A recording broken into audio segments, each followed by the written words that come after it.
और दोस्तों क्या हाल है? My name is Azeem Abbas and I am scoring marks of 648 this year and this was my fourth attempt. तो यार 12th मैंने 2019 में की थी, तब कोचिंग थी मेरे पास, पर 12th में ज़्यादा ध्यान दिया नहीं पढ़ाई में, क्योंकि थोड़ा 12th वाले मज़े होते हैं उसमें चला गया था मैं। खैर, लेकिन फिर जब सोचा भाई ड्रॉप करना है, क्योंकि और कोई ऑप्शन नहीं है, मैथ्स थी नहीं मेरे पास और डी की कट ऑफ आसमान छू चुकी थी उस टाइम। मेरे 12th में मार्क्स भी तो खास नहीं आते, तो फिर सोचा भाई 2020 के लिए ड्रॉप करते हैं, फर्स्ट ड्रॉप। उसमें कोचिंग ज्वाइन करी मैंने प्रॉपर, भाई फुल सेक्रीफाइस समझ रहे हो ना भाई। कभी मैं आगे नहीं बैठता था फर्स्ट सीट पे, और पूरे साल फर्स्ट सीट पे बैठे हैं, ये समझ लो। इतना सेक्रीफाइस मेरे लिए बहुत बड़ी बात थी भाई, क्योंकि भाई बैठना फर्स्ट सीट पे पूरे सालों साल रेगुलर, उससे फायदा ये हुआ नोट्स हमारे प्रॉपर बन गए। पहले पीछे बैठते तो नोट्स वोट आता पता नहीं, उस साल ये फायदा हुआ कि नोट्स इतने प्रॉपर बन गए कि भाई मैंने इस साल तक भी थर्ड ड्रॉप में भी नोट्स वही यूज़ करे जो उस टाइम बने हुए थे मेरे, कोई अलग से नोट्स नहीं बनाया। तो बस फिर नोट्स अच्छे बन गए, एकदम फुल अच्छे से पढ़ाई करी। तो यार एग्ज़ाम हुआ 2020 का, तो मार्क्स आए मेरे 500। फर्स्ट में 308 आए थे, इस बार 498 आए थे। सो तब यार बड़ा मूड खराब हुआ कि भाई यार इतना मेहनत करी, इतना आगे बैठे, इतनी पढ़ाई करी, टेस्ट सीरीज भी दी, कोचिंग की थी मैं, अच्छी कोचिंग थी वो भी, सब कुछ अच्छा था, पर यार कहीं ना कहीं लैक रहा पढ़ाई में। तो यार बड़ा रोना धोना हुआ उस टाइम, तो बिल्कुल ऑप्शन होपलेस हो गए थे भाई, कुछ बचा ही नहीं ज़िंदगी में करने को यार, क्योंकि 12th में मार्क्स इतने हैं नहीं हैं और मैथ्स वैस है नहीं जो जेई में भी हम क्लियर हो पाएँ। तो मैंने मैसेज किया था आर्यन भैया को, तो इनका वॉइस मैसेज आया था आर्यन भैया का, इतना बढ़िया मैसेज था भाई, वो सुन के ना एकदम हिम्मत आ गई। लंबा मैसेज था, पर उसका मेन मीनिंग यही था, भाई तुम्हारे ऊपर है, तुम करना चाहो तुम कर लोगे, ड्रॉप से कोई मैटर नहीं होता है। तो बस यही समझ उनकी बात समझ के, और फैमिली ने भी एकदम ज़बरदस्त पुश किया कि भाई प्रेशर लेने की ज़रूरत क्या है, करो, कौन रोक रहा है तुम करने से। तो खैर दोबारा हिम्मत करके लिया, लेकिन तो मैंने कोई कोचिंग ज्वाइन नहीं करी, क्योंकि मेरे पास नोट्स पूरे थे। लेकिन आर्यन भाई की टेस्ट सीरीज ज्वाइन कर ली, अचीवर बैच, तो 2021 के लिए। तो यार उसमें नीट लेवल थी, सीरीज थी बड़ी ज़बरदस्त, तो मैंने क्वेश्चन दबा के प्रैक्टिस की उसके, और मेरा शेड्यूल था पढ़ने का, वो सिर्फ जो टेस्ट सीरीज थी मैंने उसी के हिसाब से ही रखा, कोई अपना दिमाग अलग से नहीं लगाया कि मैं इस दिन ये उस दिन वो नहीं। भाई टेस्ट अगले संडे टेस्ट आ रहा है यूनिट 1 का, हर तीनों के सब्जेक्ट के, तो बस वही उस हफ्ते पढ़ूंगा और फिर क्वेश्चन करना है, बस चैप्टर खत्म।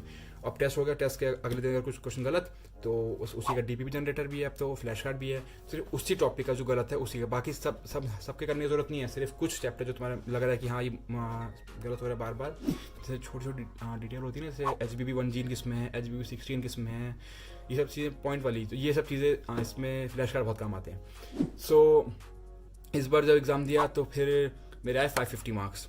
इस बार तो भाई कोई बिल्कुल ऐसे नहीं कि होपलेस हो गया पिछली बार की तरह एकदम, क्योंकि ऑप्शन हाथ में इंप्रूवमेंट है, मेरे पास BAMS है, मेरे पास BDS है, मतलब एक डिसअपॉइंटमेंट फिर भी था, लेकिन फिर भी इस टाइम यहाँ पे वही फैमिली को आ गया कि भाई उस टाइम फैमिली गई थी मेरी शादी में, तो वहाँ पे एक बच्चा मिला था उनको, उसने भी निकाला था उसने, और भी थर्ड ड्रॉप में निकाला, तो वहाँ से भाई बड़ी मोटिवेट होकर आई थी फैमिली की, हाँ भाई ड्रॉप करते हैं सब बच्चे, मुझे लग रहा है ड्रॉप करने का मौका नहीं देंगे, पर इन्होंने फिर से कहा तुम फिर से ड्रॉप करो, क्योंकि उससे इतना इन्फ्लुएंस हो गए थे। तो फिर बस मुझे सुनने की देर थी, मैंने पढ़ाई शुरू कर दी थी ऑलरेडी एक हफ्ते बाद ही नीट के, लेकिन काउंसलिंग में फुल करता रहा, क्योंकि मम्मी ने बोला कि काउंसलिंग करते रहे, क्या पता MBBS में आ जाए। फिर MBBS में आया नहीं, खैर लास्ट तक UP के स्टेट राउंड तक गया मैं, लेकिन बस 598 बंद हो गया था वो। तो बस वही इस साल मैं फिर से लग और ज्वाइन कर लिया भैया का टारगेट बैच, इस साल का टारगेट बैच ज्वाइन कर लिया मैंने बिना बिल्कुल देरी करे दिसंबर में। और इस बार यार ये बहुत ज़बरदस्त फीचर हो गया कि भाई सीरीज बाइफरकेट कर दी, नीट लेवल की अलग, एम्स लेवल की अलग। जिनको भाई नीट करना है वो नीट लेवल की दो, जिनको एम्स लेवल ज़्यादा तूफानी ज़िंदगी में करना है वो एम्स लेवल की दो। मैं भी दिए, पर 3-4 ही ज़्यादा दिए नहीं, कि भाई हालत खराब हो जाती थी जब कभी ओवर कॉन्फिडेंस में रहूँ ना मैं, तब मैं देता हाँ भाई, तब थोड़ा अरे यार तो कुछ आता ही नहीं, तो दोबारा एक मोटिवेशन आती है पढ़ने को। मैं सिर्फ तभी यूज़ करता था वो एम्स लेवल सीरीज, हथियार है उनका से, बिल्कुल हर टाइम यूज़ नहीं करना, बस मुश्किल वक्त में यूज़ करना, जब तुम्हें लगे हाँ भाई तो खेल देंगे नीट, तब ओवर कॉन्फिडेंस ना हो इसलिए यूज़ करना है।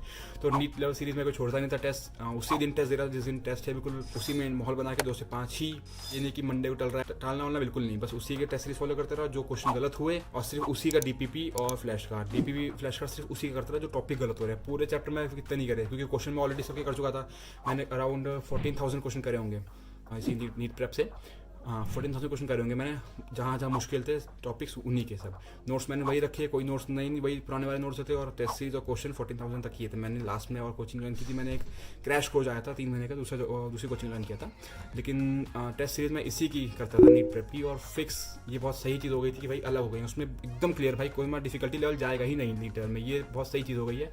तो मैं यही सजेस्ट करूँगा अपने फेवरेट स्टूडेंट्स को, भाई कोचिंग कहीं से भी करो, लेकिन भाई टेस्ट सीरीज जो है ना तो तुम यहीं से करना, क्योंकि जो अलग अलग है ना नीट लेवल और एम्स लेवल, ये बहुत ज़बरदस्त चीज़ है।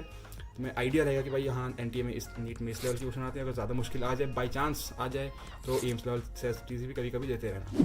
बस भाई, और अब फीलिंग भाई क्या ही बताऊँ, इतना क्योंकि ड्रॉप हो चुका था तो ज़्यादा किसी को होप थी नहीं, सब रिश्तेदार वगैरह थोड़े हाँ ठीक है चलो दे रहा है दिन दो, लेकिन भाई जब रिजल्ट आया तब इतना खुश कि भाई क्या ही बताऊँ। तुम जब खुद इस फेज़ में आओगे ना तब तुम कहोगे भाई वर्थ इट होता है। कुछ भी किसी से डिमांड कर सकते हो, इतने साल से कुछ तुमने गिफ्ट नहीं लिया तो अब तुम जी बोल के एकदम मुंह खोल के मांगो जो मांगना है।